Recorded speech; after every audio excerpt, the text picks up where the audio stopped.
Hi there, this is Linda and welcome to my channel, or welcome if you're new here. In this video, I'm diving back into my Commonplace notebook and adding in some updates and answering some of your questions. So let's go ahead and dive right in.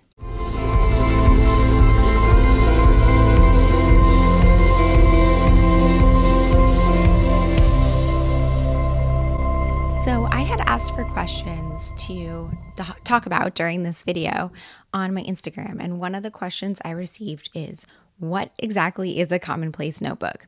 And I know that that is such a basic question that needs to be answered before you can really follow it along in this video. So I'm going to answer it very briefly, but I did already post another commonplace notebook video where I go into way more detail on what a commonplace notebook is. So I would highly recommend going and watching that video first if you have not yet seen it and you want more background information on what a commonplace video is.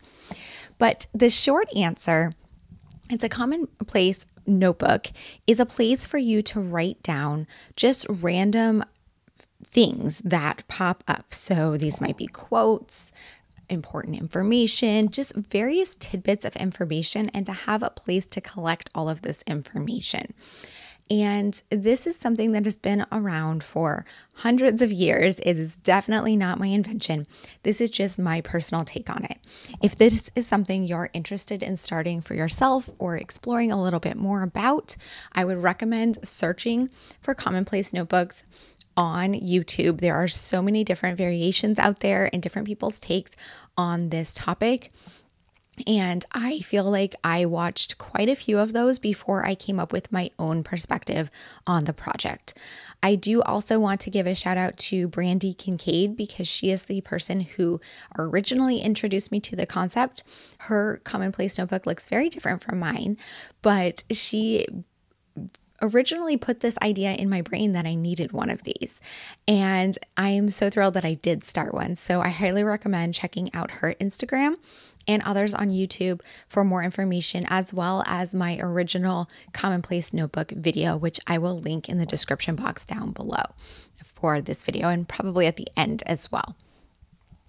So another question I got is, how easily do I retrieve information from, I assume that means, from this notebook or, in my brain. So I struggle to remember everything. I think a lot of people have that where your brain is constantly trying to remember 100 things at once.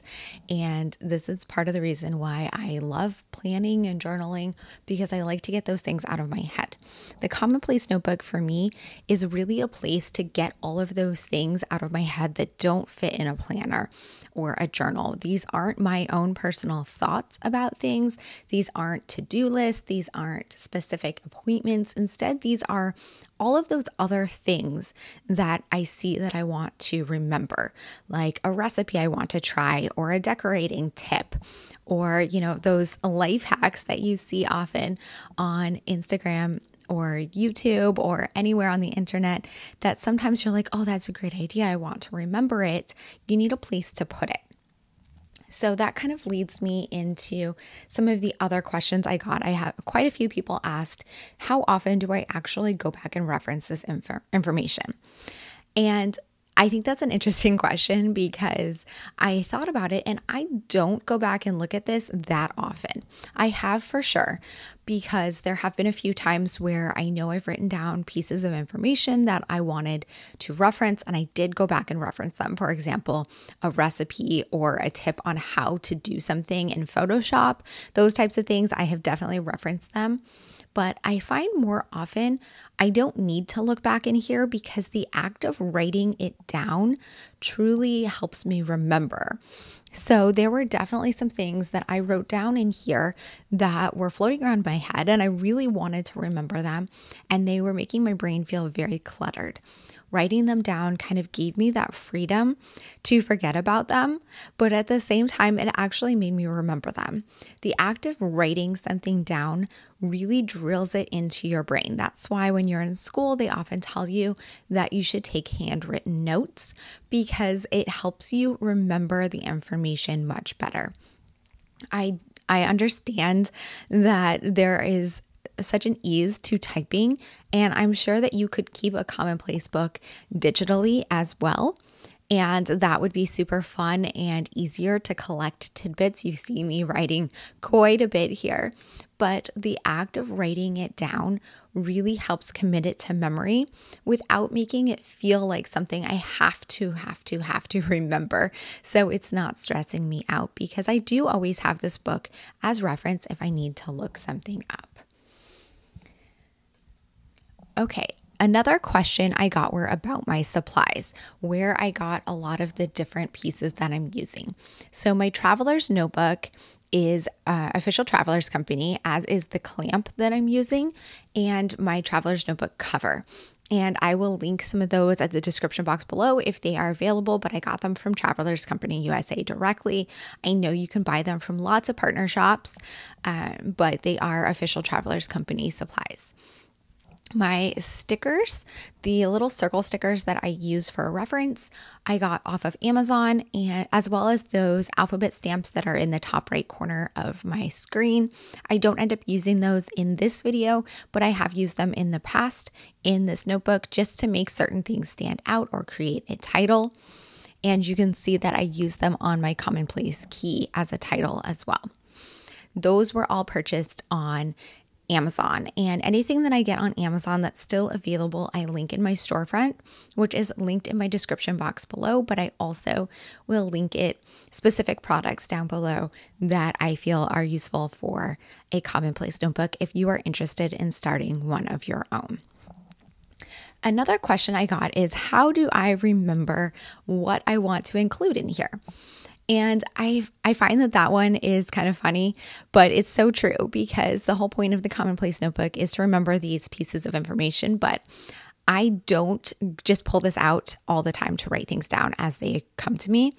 I like to use my Commonplace Notebook as kind of a peaceful activity where I sit down and I update it for, an hour or so at a time, and I add a bunch of information to it. So the way that I do this is I have a folder on my computer, on my iMac, that is for Commonplace inspiration. And basically when I see something, I will screenshot it and put it into that folder to copy in here, which is what I am doing while I'm writing on here. I have that folder open on my computer and I'm looking at each image and copying down the information. If I see something that is not digital, often quotes from books I'm reading, I will just take a photo of the page or whatever it is so that I can copy it down into here later. I also got a question about the photos and other items that I add in here. So I do add printed elements in here, especially for things that are like charts or graphs, some sort of thing that I can't just copy over. I will add that in here. And what I do is I just save those to my Commonplace Notebook folder, and then I print them out. You saw towards the beginning of this video, I had a printed page.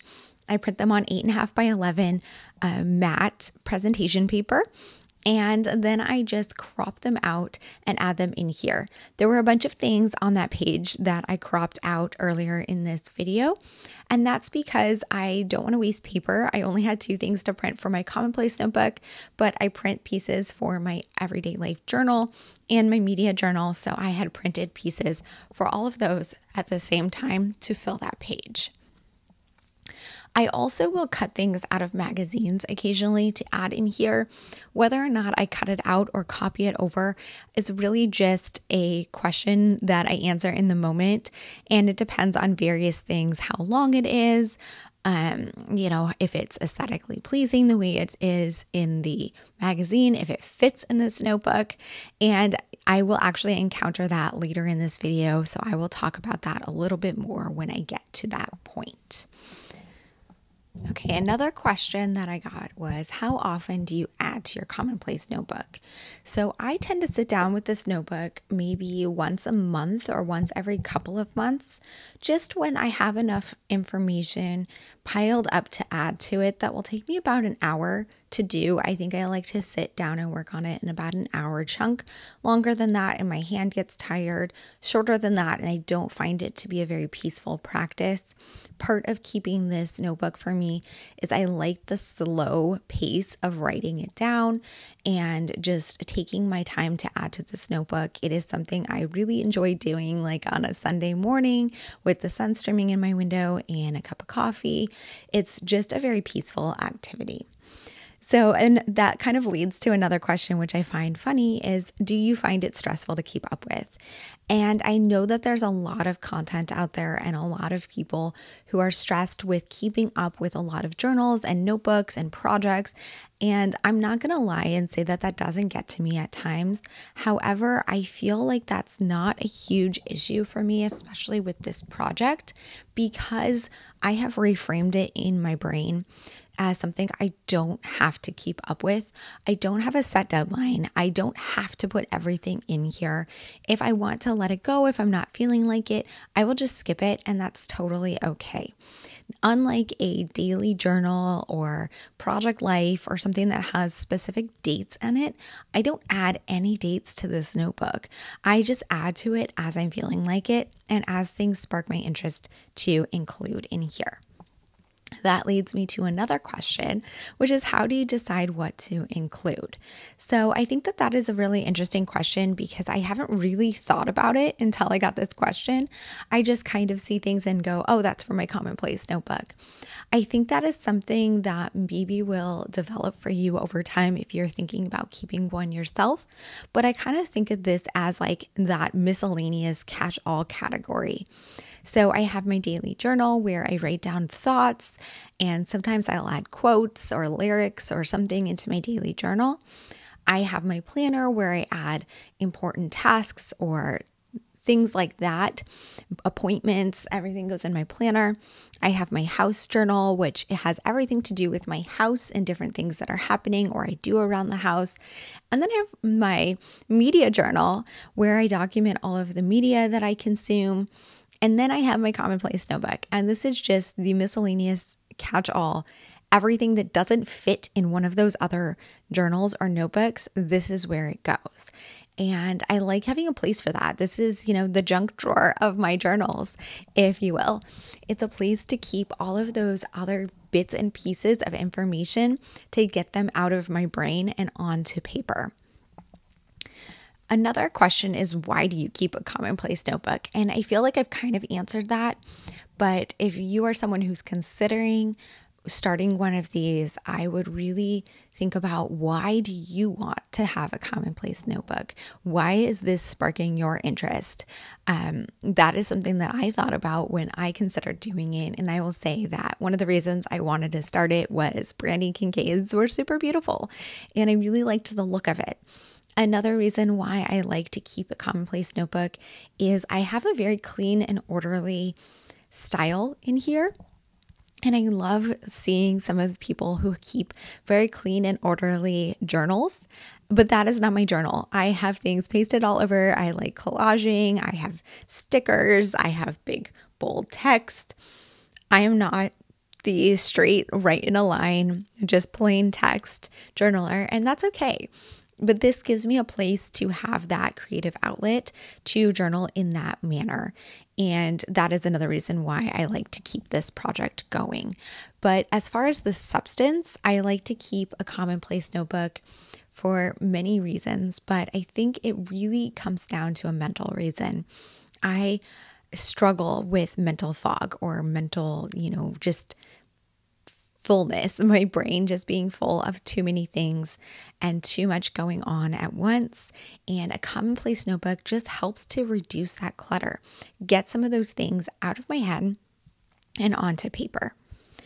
A next question I have is, do you copy long passages into your Commonplace notebook or add full articles? How do you decide what pieces of something to include? That page that I had just flipped from was a fairly long article. And basically what I was doing was, at the time, I had saved the article because I thought it was something that was super interesting that I wanted to document in here, but I didn't want to copy the full article. I didn't want to print the full article. So I was just pulling quotes out of it and it ended up being almost a page in here. So I guess I do copy long passages into my Commonplace notebook. It definitely will depend on how I'm feeling at the time, if my hand is getting tired, if I have more time to add to it. I will write larger passages. I haven't yet, but I could see myself printing out a full article. I would probably copy and paste it into a text box to format it to fit perfectly in the lines on this journal and add it in here. I definitely could see myself doing that with a longer article where the entire article is just so much goodness that I don't want to cut any of it out. I have seen people who have copied multiple page articles word for word into their Commonplace notebook. I don't know if I would do that with a super long article. I think it really depends on personal choice, but I think it depends on when you're looking at the article and thinking about copying over. Does that sound miserable to you? Does that sound like something you just absolutely don't want to do? Then don't do it. Print out the article, add it in, add some quotes, whatever you want to do, but don't force yourself to copy something. However, sometimes I find the act of copying text over to be super peaceful. It just slows you down and lets you really absorb the words of what you're reading. Plus, it allows me space to practice my handwriting. I have long worked on my handwriting and I wished for better handwriting. I feel like my handwriting is pretty good, but it could be better. And I feel like when you're copying something as opposed to writing independent thought, it gives you more space to focus on your handwriting because you're not thinking about what words to write. Instead, you can really focus letter by letter on how you're writing. And I'm sorry if that sounds weird, but that is one of the ways or reasons why I like copying passages over. That said, I don't copy super long passages because I will get irritated and not want to write that much. I do think it's a good practice, though, if you are someone who struggles with patience, because you can work on your patience. You can use this Commonplace notebook in so many ways. It is a great practice in handwriting, in patience, in understanding, in so many things. This right here, I wanted to talk about how I'm adding in this article. So I had cropped this tip out of a magazine and I wanted to include it, but it was too wide. So I originally considered how to put it in there, and I was thinking about like cutting it in half and putting it across 2 pages. And I ultimately decided to cut the title out and adhere that down. And then I was just going to copy some notes from it. So I started to do that. And then what ended up happening was, this was to the end. I think this is the very last thing I add in here. So my hand is tired at this point. And so I don't want to copy this word for word. That gets back to the copying over point, right?